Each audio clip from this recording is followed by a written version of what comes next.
Admiral Jake Morrison stood on the bridge of the EDS Liberty and watched the stars. He had been waiting for this day his whole life. Every person on Earth had been waiting. Today was the day humans would meet aliens for the first time.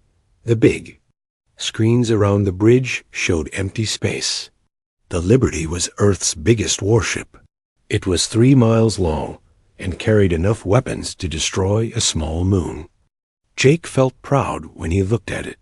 Humans had built amazing things in the last 50 years. "Admiral, we're getting something on the sensors," said Captain Lisa Hayes. She was his best officer.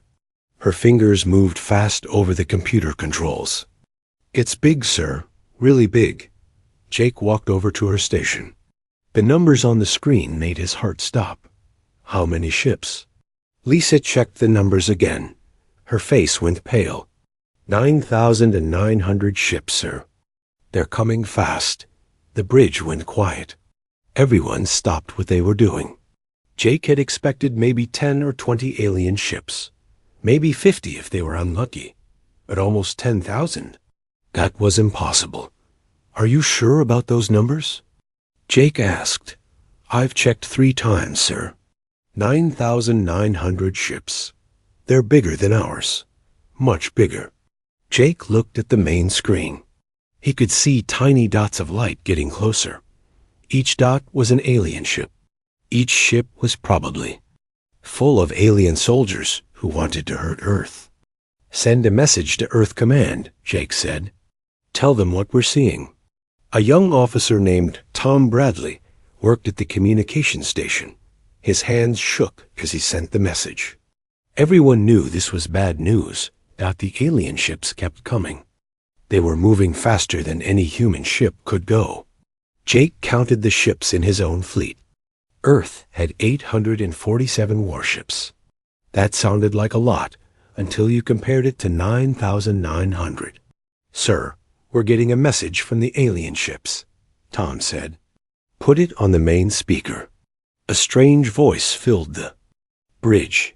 It spoke broken English with a weird accent. "We are Kethter Dominion. Your world belongs to us now. Give up your planet. Fight us, and we will kill everyone." The message repeated several times. Jake listened to every word. The aliens weren't here to make friends.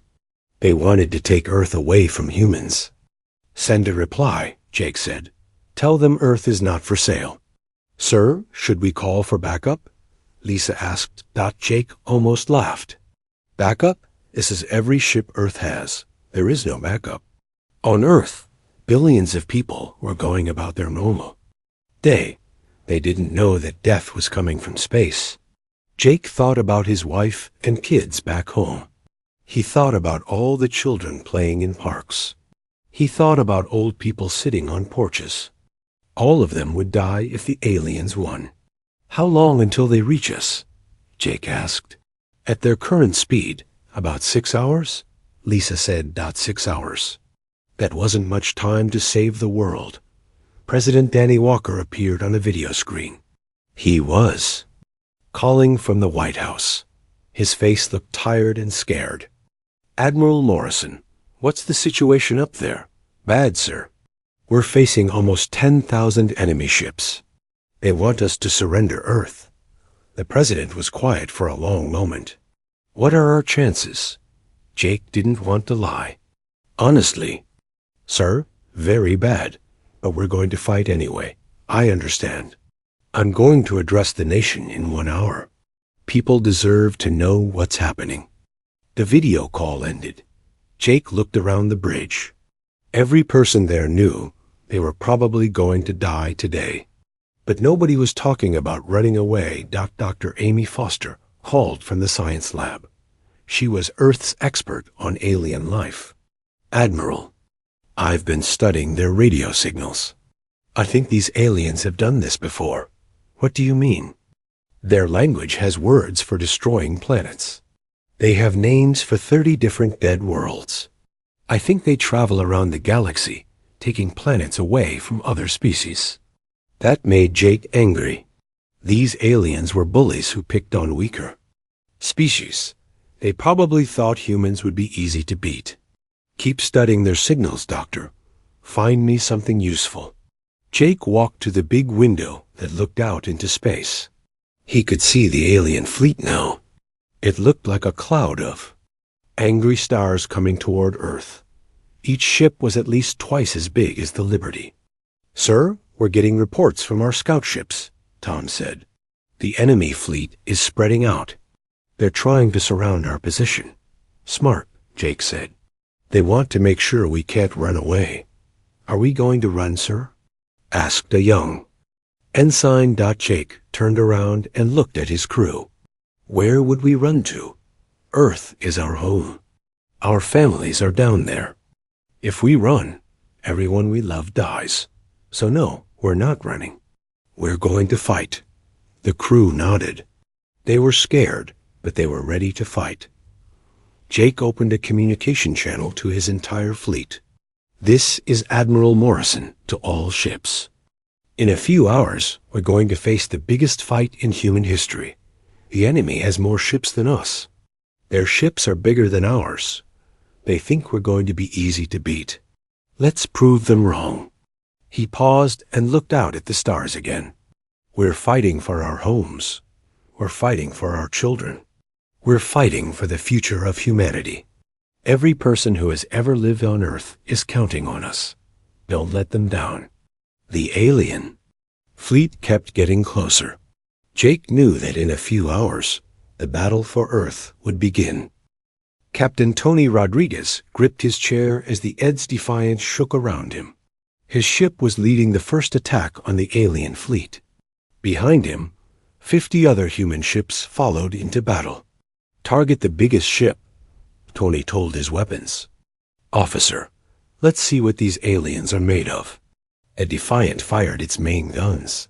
Bright blue energy beams shot across space and hit the alien ship. The beams bounced off like raindrops hitting a car window. The alien ship didn't even slow. "Down. No damage, sir," reported Lieutenant Kelly Barnes from the engineering station. She was young but very smart. "Their shields are too strong." The alien ship fired back. A red energy beam hit the Defiant and tore through the armor like paper. Half of Tony's crew died in seconds. Smoke filled the bridge. "Fall back," Tony shouted into his radio. All ships fall back, but it was too late. The alien fleet opened fire on all the human ships. The space around the asteroid belt filled with explosions. Human ships died one after another. Tony watched the ED's Ranger explode in a ball of fire. Captain Steve Mitchell and his crew of 300 people were gone. The ED's Falcon lost its engines and started spinning out of control. "We can't hurt them," said the weapons officer. His face was covered in blood from a head wound. "Our weapons do nothing." Kelly Barnes was still working at her station, even though the ship was falling apart around her. "Sir, I'm seeing something strange. When we fire all our weapons at the same time, their shields flicker for just a second." "What do you mean?" "Watch this." Kelly showed him her computer screen. It had recordings of the battle. Every time multiple ships fire at once, the alien shields get weaker for a moment. Tony looked at the data. Kelly was right.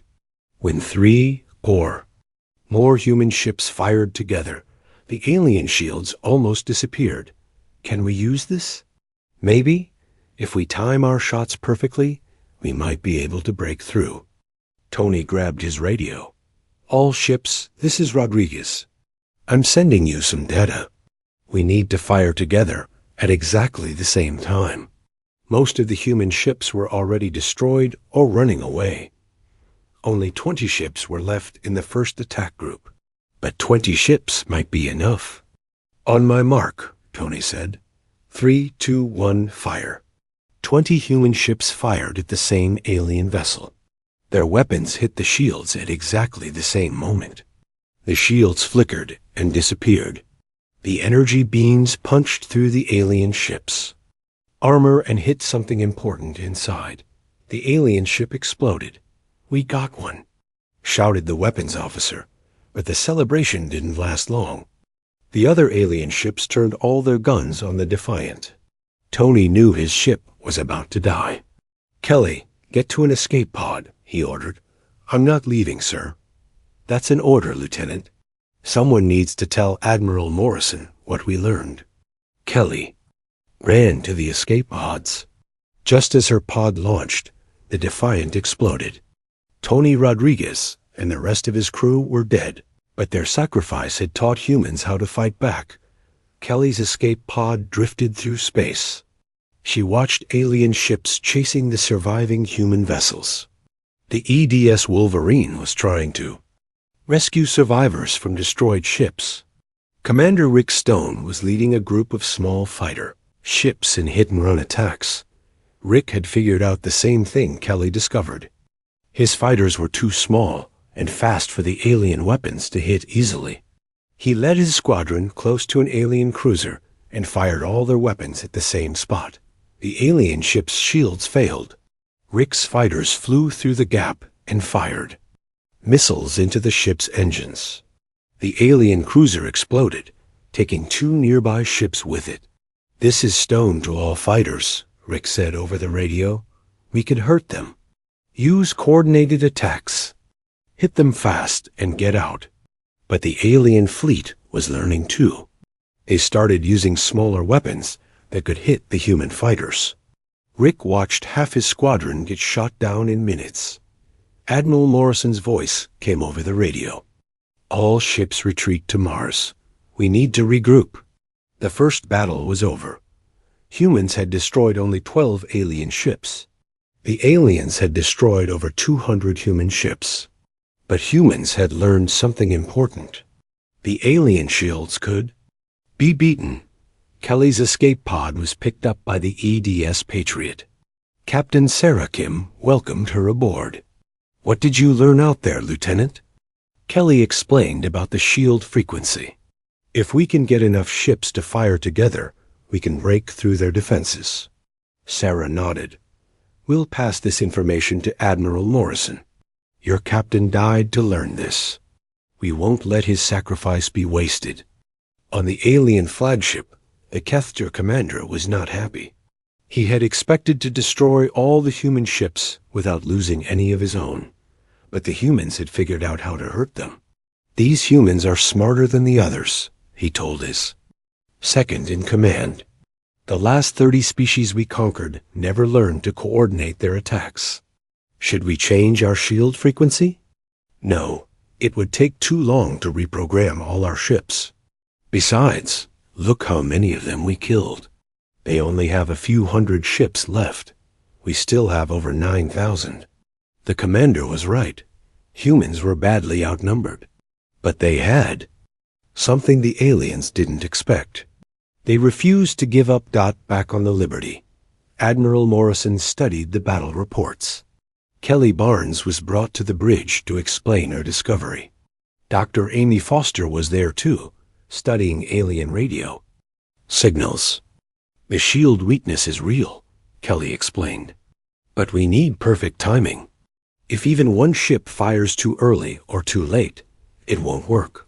"How many ships do we need?" Morrison asked. "At least 3 for small alien ships. Maybe 10 or 15. For their big ones." Morrison looked at the tactical display.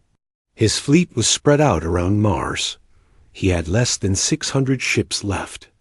The aliens would reach Mars in 4 hours. "Dr. Foster, what have you learned about the aliens?" Amy looked up from her computer. "They call themselves the Kethter Dominion. From what I can understand, they're not originally from around here. They came from somewhere far away.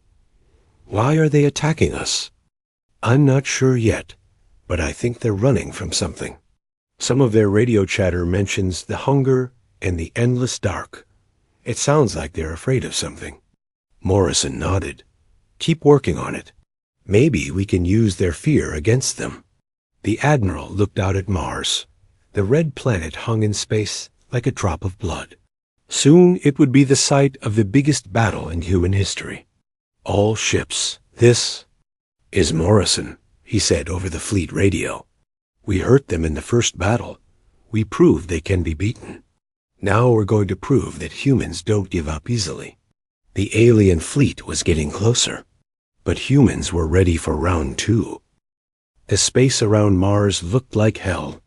Thousands of ships fought in the biggest battle humans had ever seen.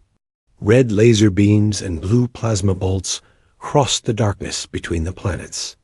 Every few seconds, another ship exploded in a ball of fire. Admiral Morrison stood on the bridge of the Liberty and watched his fleet die.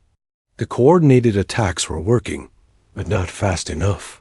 For every alien ship they destroyed, humans lost 20 ships. Sir, the Ed's Wolverine is making an attack run on the alien flagship, reported Captain Lisa Hayes. Morrison watched on the main screen. Captain Steve Mitchell was leading 12 ships straight at the biggest alien vessel. It was a suicide mission, and everyone knew it. Wolverine, this is Morrison. Pull back. That's an order. Steve's voice came back over the radio. Sorry, Admiral. We're committed now. Tell my wife I love her. The 12 human ships flew into the alien formation like arrows shot from a bow. The aliens fired everything they had at the small group. One by one, the human ships exploded. But they kept flying forward. The Wolverine was the last ship left. Its armor was gone, and half its crew was dead. But Steve Mitchell kept flying. He aimed his ship at the alien flagship and pushed the engines to maximum power. For Earth, Steve shouted over the radio. The Wolverine crashed into the alien flagship. The explosion was so bright that every ship in the battle had to shield their eyes. When the light faded, both ships were gone.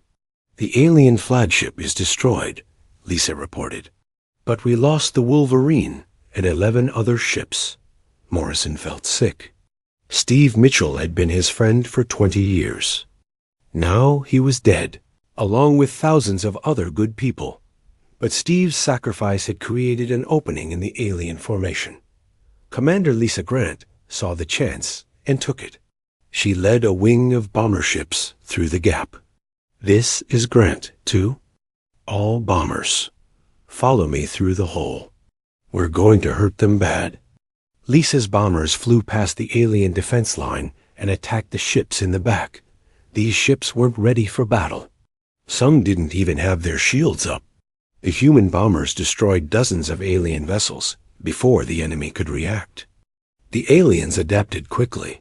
They closed the gap and surrounded Lisa's bombers. Only 3 of her ships made it back to the human fleet. We're losing too many ships, Lisa Hayes told Morrison. At this rate, we'll be wiped out in 2 hours. Morrison knew she was right. The battle was turning into a slaughter, but humans kept fighting anyway. Commander Nick Sullivan and his crew were fighting 3 alien ships at once. Their ship, the EDS Falcon, was badly damaged, but still shooting. Falcon, you need to retreat, Morrison ordered. Can't do that, sir, Nick replied. My engines are dead, but my guns still work. Nick's ship was surrounded by alien vessels. They were tearing it apart piece by piece.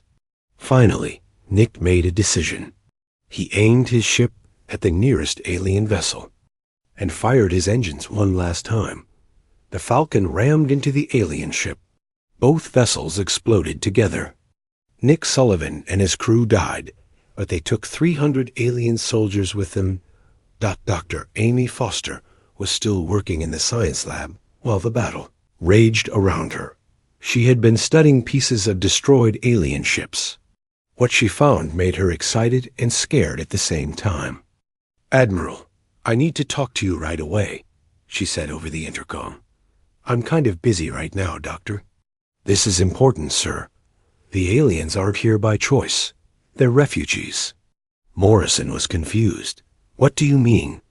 I've been studying their ship designs and radio signals. These aren't conqueror ships. They're evacuation ships. The Kethter are running away from something. Running from what? Something they call the Devourers.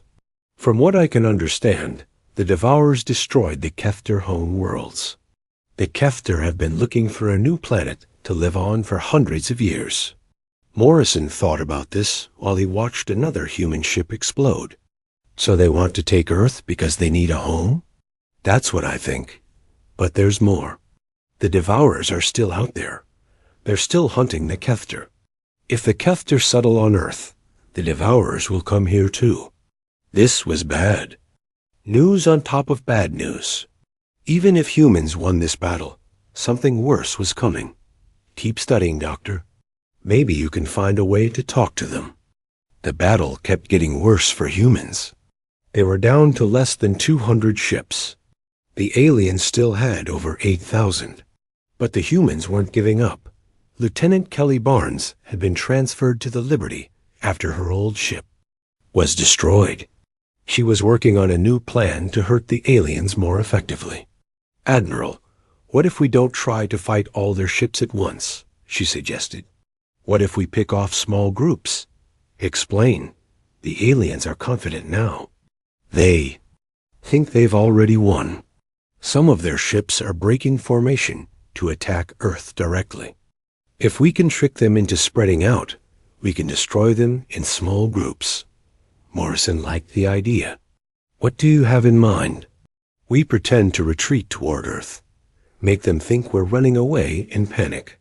When they chase us, we can pick them off. It was risky. If the plan failed, the aliens would reach Earth and start destroying cities. But if they stayed here, the human fleet would be wiped out anyway. All ships. This is Morrison. We're going to retreat toward the moon. Make it look like we're broken and running scared. Some of his captains were confused. Captain Ben Harper, who was commanding the lunar defense bases, asked, "Sir, are we really retreating?" "Negative. We're setting a trap. Get your moon bases ready for company." The human fleet began to pull back toward Earth. They flew in a disorganized way, like they were panicking. Some ships even fired their weapons randomly, as if their crews had lost their minds. The alien commander saw this and smiled. The humans are broken. All ships, pursue them. Don't let any escape. The alien fleet spread out to chase the retreating humans. This was exactly what Morrison wanted. Instead of fighting 9,000 ships at once, humans could now fight smaller groups. Now we show them what humans are really made of, Morrison said. The retreating human fleet was about to become the attacking human fleet, and the aliens were about to learn that humans were much more dangerous when they were angry. Captain Ben Harper wiped sweat from his forehead as he worked in the moon base. Around him, hundreds of engineers were making final preparations for Project Omega. They had been working for 3 days without sleep.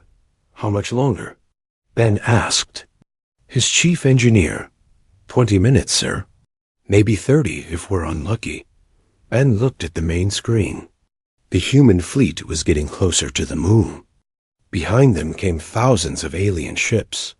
The aliens thought they were chasing a broken, defeated enemy. They had no idea what was waiting for them. "Sir, Admiral Morrison is calling," said a communications officer. Ben pressed the button to answer. "This is Harper. We're almost ready down here." "Good." The aliens took the bait. They're spread out and chasing us hard. When I give the signal, hit them with everything you've got. Understood, sir? Don't worry. We won't let you down. Ben had spent 5 years building the moon's secret defenses. Hidden in craters and underground tunnels were hundreds of automated gun platforms. Each one was armed with weapons designed specifically to fight alien shields. But the real surprise was Project Omega. Deep inside the moon's core, humans had built the biggest weapon they had ever made. It could create a gravity wave that would disrupt alien ships across thousands of miles. "All stations report ready," said the chief engineer. Ben opened a channel to all the gun platforms. "This is Moon Base Command. Today we find out if 5 years of work was worth it. Make every shot count." Above the moon, Admiral Morrison's fleet was getting close.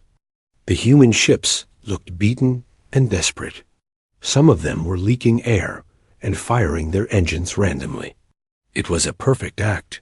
The alien commander was excited. We have them trapped against their own moon. All ships, spread out and surround them. Don't let a single human escape. This was exactly what Morrison wanted. The alien fleet spread into a wide formation around the moon. They were trying to make sure no human ship could run away. But they were also putting themselves right where the hidden weapons could hit them. "Sir, the aliens are in position," Captain Lisa Hayes reported. Morrison smiled for the first time in days. "All ships, prepare for Phase 2, Moonbase, UR. Cleared to fire." Ben Harper pressed the big red button. Project Omega is firing. Deep in the moon's core, a massive weapon came to life. It created a wave of twisted gravity that spread out in all directions. The wave hit the alien fleet like an invisible hammer. Suddenly, every alien ship lost power. Their shields flickered and died. Their engines stopped working. Many ships started spinning out of control. "Now," Morrison shouted, "all ships attack. Show them what humans can do." The human fleet stopped pretending to run away. They turned around and charged at the confused aliens. At the same time, hundreds of hidden gun platforms rose from the moon's surface. The automated weapons opened fire. Streams of energy beams shot out from the moon and hit alien ships. Without their shields, the alien vessels were helpless. They exploded one after another. Captain Sarah Kim led her ship, the EDS Patriot, in a charge against a group of alien cruisers. "This is for Captain Rodriguez and all the others," she shouted. The human ships flew through the alien formation like wolves attacking sheep. The aliens tried to fight back, but their ships were still affected by the gravity wave. Their weapons couldn't aim properly. In the first 10 minutes of the surprise attack, humans destroyed over 1,000 alien ships. Ben Harper watched from the moon base and cheered. "We're doing it. We're actually winning." But the aliens were not helpless for long.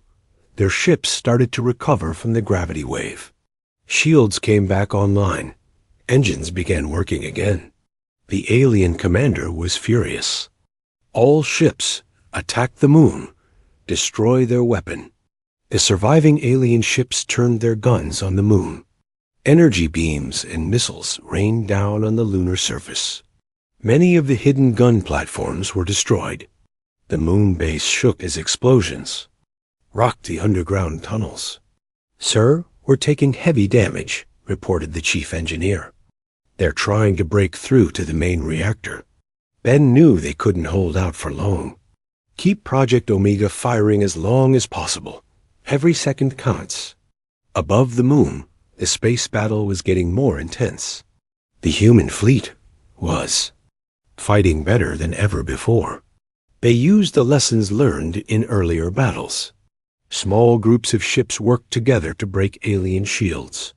Fast fighters darted between the big ships like angry bees, but the aliens had more ships.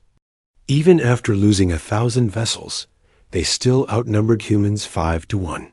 Admiral Morrison watched his fleet shrink as more ships were destroyed. "Sir, we're down to 150 ships," Lisa Hayes reported. Morrison nodded grimly. They had hurt the aliens badly, but it might not be enough. "All ships, keep fighting. Make every shot count." On the moon, Ben Harper was fighting for his life. Alien soldiers had broken into the base. They were trying to reach the main reactor and shut down Project Omega. "Hold the reactor room." Ben shouted to his security team, "Don't let them through." The fighting inside the moon base was fierce. Human soldiers used every weapon they had. The aliens were bigger and stronger, but humans were defending their home. Lieutenant Kelly Barnes was fighting alongside the soldiers. She had volunteered to help defend the base. "Sir, if they reach the reactor, can we blow it up?" Ben understood what she meant. If they couldn't keep Project Omega, they could at least destroy it and take some aliens with them. Are you sure about this, Lieutenant? Yes, sir. It's better than letting them capture it. Ben made the hardest decision of his life. Set the reactor to overload. 5-minute timer. Dr. Amy Foster was still on the Liberty, trying to contact the aliens. She had been working on translating their language. Finally, she managed to send a message to the alien commander. Kefter ships, this is Dr. Amy Foster of Earth. I know you are running from the Devourers. We can help each other. The alien commander received the message, but didn't understand. How could these primitive humans know about the Devourers? Human, you know nothing of our struggle. I know your worlds were destroyed. I know you are looking for a new home. But Earth is not the answer. The Devourers will follow you here. For the first time, the alien commander hesitated. These humans were not like the other species his people had conquered. They were smarter and braver. Maybe they could be allies instead of enemies. But it was too late to stop the battle. On the moon, the reactor was about to explode. In space, the two fleets were still shooting at each other. The trap had worked, but both sides were paying a terrible price. All human ships retreat from the moon, Morrison ordered. Emergency evacuation. The human fleet pulled back just as the moon base exploded. The blast was so powerful, it destroyed everything within 100 miles. Thousands of alien ships were caught in the explosion, but many human ships were destroyed. 2. When the explosion ended, Morrison looked at his tactical display. He had only 89 ships left. The aliens had less than 1,000. For the first time, the odds were almost even, but the real battle was just beginning. The final battle began in the wreckage around the moon. Pieces of destroyed ships floated everywhere. The space between Earth and its moon looked like a graveyard. Admiral Morrison's flagship, the Liberty, was badly damaged. Half the bridge was destroyed, and smoke filled the air. But Morrison refused to give up. He had 89 ships left against 800 alien vessels. Sir, the aliens are forming up for a final attack, Captain Lisa Hayes reported. Her uniform was torn, and she had blood on her face, but she stayed at her post. Then we'll give them a final fight they'll never forget, Morrison replied. The remaining human ships moved into formation. Every captain knew this was probably their last battle. But they also knew that millions of people on Earth were counting on them. Captain Sarah Kim commanded the EDS Patriot, one of the few ships that still had full power. She opened a channel to the other captains. This is Kim to all ships. We've come this far together. Let's finish this together. The alien fleet advanced slowly. Their commander was being careful now. These humans had already surprised him too many times. He didn't want any more surprises. On Earth, billions of people watched the battle on their televisions. They could see the explosions in space with their own eyes.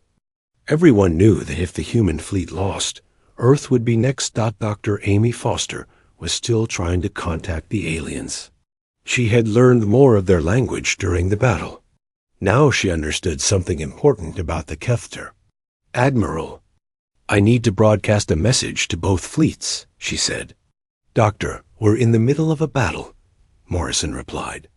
Sir, I know why the aliens are really here, and I think I know how to stop this war. Morrison looked at her. Amy had been right about everything so far. You have 2 minutes. Amy opened a channel to all ships, human and alien. This is Dr. Amy Foster, speaking to both fleets. Kefter Commander, I know about your people's suffering. I know the Devourers destroyed your worlds. The alien commander was surprised. How could this human know so much? You speak of things you do not understand, human. I understand that. You're not conquerors. You're refugees. Your people have been running for hundreds of years. You attack other worlds because you need a new home. On the alien flagship, the commander listened carefully. This human was different from the others. She seemed to understand the Kefter's pain. But taking Earth won't save your people, Amy continued. The Devourers will follow you here. They always follow, and both our species will die. The battle had stopped. Both fleets were listening to Amy's broadcast. Human and alien ships floated in space, their weapons still pointed at each other. There is another way, Amy said. Humans are good at fighting. Your people have advanced technology. Together, we could prepare for the Devourers. Together, we might have a chance. Captain Lisa Hayes whispered to Morrison. Sir, is she suggesting? An alliance? Morrison nodded. I think she is. And she might be right. The alien commander thought about Amy's words. His people had been running for so long. They were tired of war. But could they trust these humans? Human doctor, the alien. Commander said, Why should we believe you? Your people have killed thousands of mine. Because we both face the same enemy, Amy replied. The Devourers won't care that we're different species. They'll kill us all the same way. Morrison decided to take a chance. All human ships hold. You're fire. Dr. Foster is right. We need to try a different way. But not everyone agreed. Some human captains were still angry about their dead friends. Some alien ships kept their weapons charged. The peace was fragile. Then something happened that changed everything. Long-range sensors detected new ships approaching the solar system. These ships were different from anything humans or Kefter had ever seen. They were black as space and seemed to eat light itself. Oh no, Amy whispered. They're here. The Devourers followed the Kefter to Earth. The alien commander's voice filled with fear. All ships, emergency formation. The Devourers have found us. The new ships were huge. Each one was bigger than 10 alien vessels put together. They moved through space like living things, bending and twisting in impossible ways. Morrison looked at his tactical display. The Devourer fleet had 300 ships. Together, humans and Kefter had less than 900. It would be another impossible fight. Kefter Commander, this is Admiral Morrison, he said over the radio. My doctor was right. We need each other now. The alien commander made a decision that would change both species forever. Human Admiral, I agree. Our fleets will fight together against the true enemy. The damaged human and alien ships formed a new battle line. Former enemies now fought, side by side. Captain Sarah Kim found herself flying next to a Kefter cruiser that had been trying to kill her an hour earlier. The Devourers attacked without warning. Their weapons were unlike anything humans had seen. They fired beams of pure darkness that seemed to erase whatever they hit. Ships didn't explode when hit by Devourer weapons. They simply disappeared. All ships use coordinated attacks. Morrison ordered. Humans and Kefter together. The combined fleet fought with desperate courage. Human ships used their speed and tactics. Kefter ships used their powerful shields and weapons. Together, they were stronger than either species alone. But the Devourers were incredibly powerful. Their ships seemed to repair themselves when damaged. Their weapons could reach across vast distances. Slowly, the combined fleet began to lose. Sir, we're down to 50 human ships and 300 Kefter vessels, Lisa Hayes reported. Morrison watched another group of ships disappear into the darkness. We need a new plan. Fast. Amy Foster had been studying the Devourer ships during the battle. Admiral, I think I understand how they work. They feed on energy. The more we shoot at them, the stronger they get. Then how do we fight them? We don't fight them. We starve them. Amy explained her plan quickly. Instead of attacking the Devourer ships, the combined fleet would surround them and create an energy barrier. The Devourers would be trapped inside. With no energy to feed on, it was crazy. But it might work.